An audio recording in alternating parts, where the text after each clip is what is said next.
Tunnelbear VPN is a popular choice for those seeking an easy-to-use, privacy-focused VPN with a visually appealing interface. It offers a strong encryption, a no-logs policy, and an intuitive user experience that is beginner-friendly.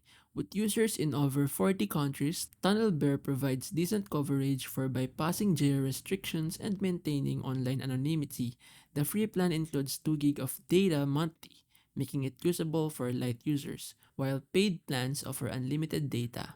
Many reviews highlight its security features including Vigilant Bear, Kill Switch, and Ghost Bear mode, which makes VPN traffic harder to detect. It's also independently audited, adding to its credibility in protecting user privacy.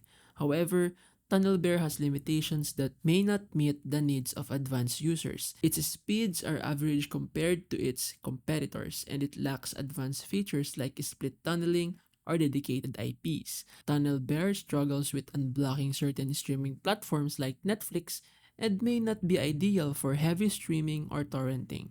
Additionally, its free plan's data cap can be restrictive, and pricing for the paid plans, while affordable, doesn't include the level of customization or performance offered by premium VPNs like ExpressVPN or NordVPN. Overall, Tunnelbear is worth considering for casual users prioritizing simplicity and privacy, but may fall short for those seeking high speed or feature rich VPN services.